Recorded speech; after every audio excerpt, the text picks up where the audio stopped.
Highlight বদলে যায় রিয়ালিটিতে। পরপর 2 বলে 2 উইকেট বাংলার আকাশদ্বীপের। প্রচণ্ড গরম, স্বাভাবিকভাবেই পেসারদের ছোট ছোট স্পেলে বোলিং করানো প্রয়োজন। জসপ্রীত বুমরা প্রথম স্পেলেই উইকেট নিয়েছেন। সিরাজের ঝুলিতেও উইকেট, তবে তার ঝুলিতে থাকতে পারত আরও একটি উইকেট। আনফিল্ড আম্পায়ার আউট দেননি। ডিআরএস নেওয়ার ক্ষেত্রে আত্মবিশ্বাস দেখাতে পারেননি সিরাজ কিংবা কিপার ঋষভ পন্থ। কিন্তু আকাশদ্বীপ বোলিংয়ে আসতেই গম্ভীর মুখে হাসি ফুটল।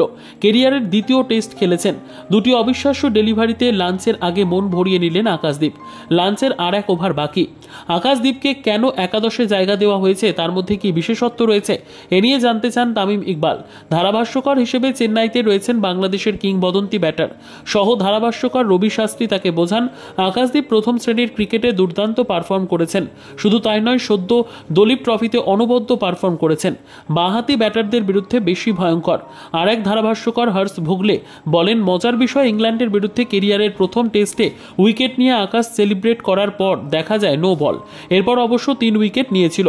তামিম হর্ষ শাস্ত্রীদের কথার মাঝেই জায়ান্ট স্ক্রিনে দেখানো হয় দলীপ ট্রফিতে আকাশদ্বীপের বোলিং হাইলাইট। কিছুক্ষণের মধ্যে হাইলাইট বদলে যায় রিয়ালিটিতে। রাউন্ড দ্য উইকেট বোলিং করছিলেন আকাশদ্বীপ। অফ স্টাম্পের অনেকটা বাইরে হঠাৎই একটি পঞ্চম উইকেট থেকে ডেলিভারি জাকির হাসানের উইকেট ছিটকে দেয়। ক্রিজে আসেন বাংলাদেশের প্রাক্তন টেস্ট ক্যাপ্টেন মমিনুল হক সৌরভ। তাকেও কার্যত একই ডেলিভারিতে প্যাভিলিয়নে ফেরান আকাশদ্বীপ। হ্যাট্রিকের স্বপ্ন দেখছিলেন আকাশদ্বীপ ভারতীয় শিবিরও, তবে এবার ডানহাতি অভিজ্ঞ ব্যাটার মুশফিকুর রহিম কোনো রকমে তা সামলে দেন।